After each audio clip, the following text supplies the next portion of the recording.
Now we come to the concept of capillarity.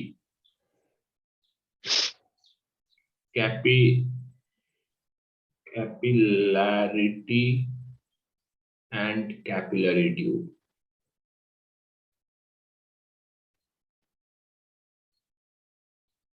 आपको पता है कैपिलरी ट्यूब क्या होता है? Do you have any idea what is capillary tube? Basically, it's a tube, capillary tube. It's a tube with very small radius. ठीक है, like millimeters and micrometers का dimension होता है. Fine. When capillary tube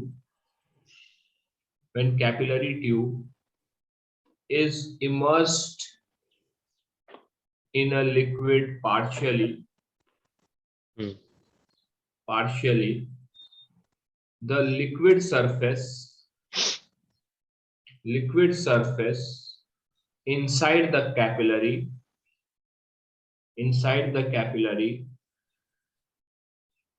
either gets the liquid inside the capillary either rises or falls compared to the liquid surface in container.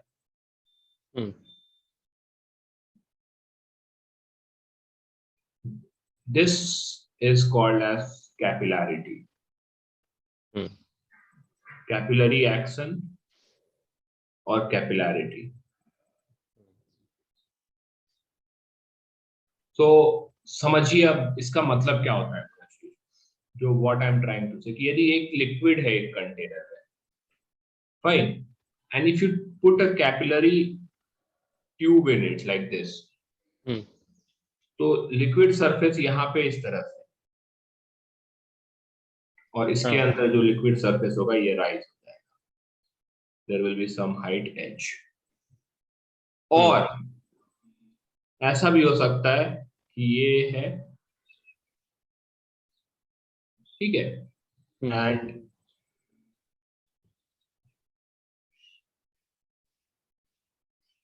तो ये as depress हो जाएगा. So let's see the reason behind this. ठीक है, height of liquid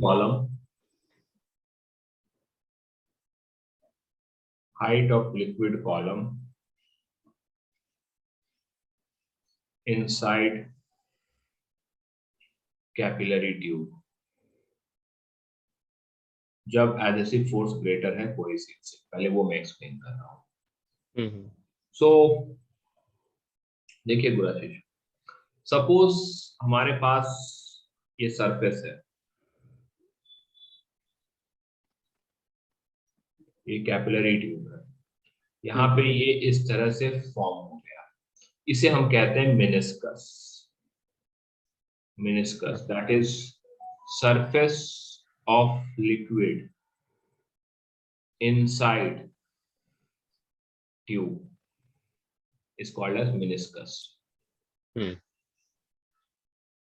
ठीक है, since radius is very small, तो यहाँ पे जो हम meniscus लेते हैं, we take it to be spherical in shape. मतलब sphere नहीं होगा, spherical in shape होगा, मतलब sphere का part होगा, मतलब it's like a, मतलब आप यहाँ पे एक sphere बना सकते हैं इसके surface पे, तो इसे meniscus कहते हैं. यहाँ पे let's say this is the liquid surface.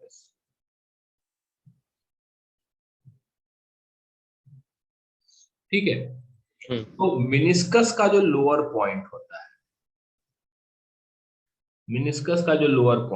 है, वहां से लिक्विड सरफेस के हाइट को एच कहते हैं. ठीक है, now I draw the free body diagram. यहाँ पे मैं फ्री बॉडी डायग्राम बनाता हूँ. ये मेरा मेनिस्कस का लिक्विड है, हाइट एच. ठीक है, this free body diagram I am drawing case 1, ignoring the liquid in meniscus. Meniscus में भी थोड़ा सा लिक्विड होगा। यहाँ पे देखिए ये जो है ना, ये रेड पोर्शन जो मैंने ड्रॉ किया है उसे मैंने इग्नोर कर दिया है। ओके, फिर मैं कंसिडर करूंगा केस बी में।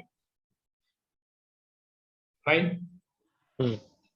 तो अब देखिए इस पे क्या क्या फोर्सेस लग रहे होंगे। फोर्सेस जो लग रहे होंगे, इधर से एक एटमॉस्फेरिक प्रेशर होगा, यहाँ पे भी एक एटमॉस्फेरिक प्रेशर होगा। तो इस पॉइंट का जो प्रेशर होगा ये भी एटमॉस्फेरिक प्रेशर होगा, क्योंकि किसी ने कहा है कि लिक्विड में सेम सर हाइट पे सेम प्रेशर होता है। अंडरस्टूड? यस। तो इधर से एक फोर्स लग रहा होगा इस पे, P एटमॉस्फेयर इनटू एरिया। ऊपर से एक फोर्स लग रहा होगा P atmosphere into area.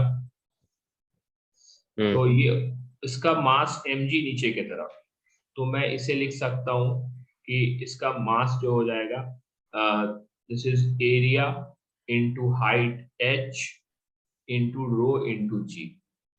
Yes. Area into h volume हो जाएगा, रो से मल्टीप्लाई करेंगे तो मास आ जाएगा, g से मल्टीप्लाई करेंगे तो वेट आ जाएगा।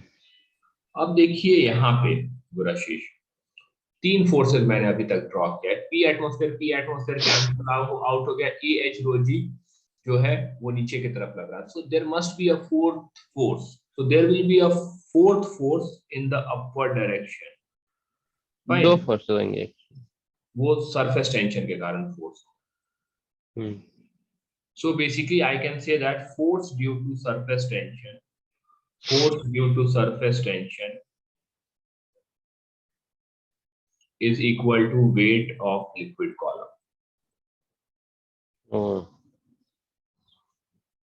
So what is the force due to surface tension? Now let's understand this. See, यहाँ पे इसका मिनिस्कस है। अब देखिए यहाँ पे क्या होगा कि ये मिनिस्कस है। मिनिस्कस में चारों तरफ फोर्स लग रहा होगा। तो मिनिस्कस है तो मिनिस्कस में फोर्स इस तरह से लग रहा होगा।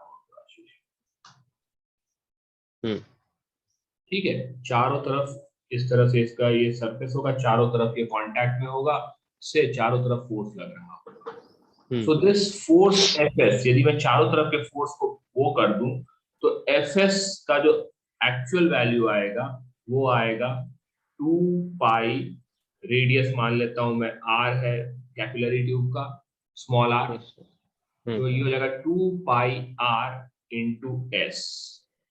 This will be the force. इसका वर्टिकल कंपोनेंट जो हो जाएगा, दिस विल बी Fs का vertical component, this will be 2 pi r s into cos theta, where theta is the angle of contact। ये वाला एंगल जो होगा, this is the angle of contact. Clear है यहाँ तक? Yes sir. सो बेसिकली यहाँ पे जो मैं Fs कर रहा हूँ ये Fs का वर्टिकल कंपोनेंट है। तो मैं यहाँ पे लिख सकता हूँ 2 pi r s cos theta is equal to a h rho g। सो अब हम यहाँ पे क्या करेंगे कि r जो मैंने लिया है तो यहाँ पे मैं एरिया की जगह पे pi r square h rho g is equal to 2 pi r s cos theta करूँगा। So pi gets cancelled out, r एक पावर कैंसल आउट हो जा रहा है, तो हमारे पास जो हाइट हो जा रहा है वो हो जा रहा है 2s cos theta upon h rho g, sorry rho g, r rho g। We see here in this expression that h is inversely proportional to r। Capillary tube जितना पतला होगा, मतलब उसका क्रॉस सेक्शन जितना छोटा होगा, लिक्विड का height उतना ज्यादा होगा। For glass water, for glass and water cos theta, ये h जो हो जाएगा वो 2s upon r rho g हो जाएगा। Suppose Gurashish, this is not glass and water, this is not glass and water, this is the meniscus, ये जो है ये मेनिस्कस है। तो meniscus is spherical in shape, मतलब मैं मेनिस्कस को यदि ड्रॉ करूं तो मेनिस्कस इस तरह से स्फीयर बना सकता हूं।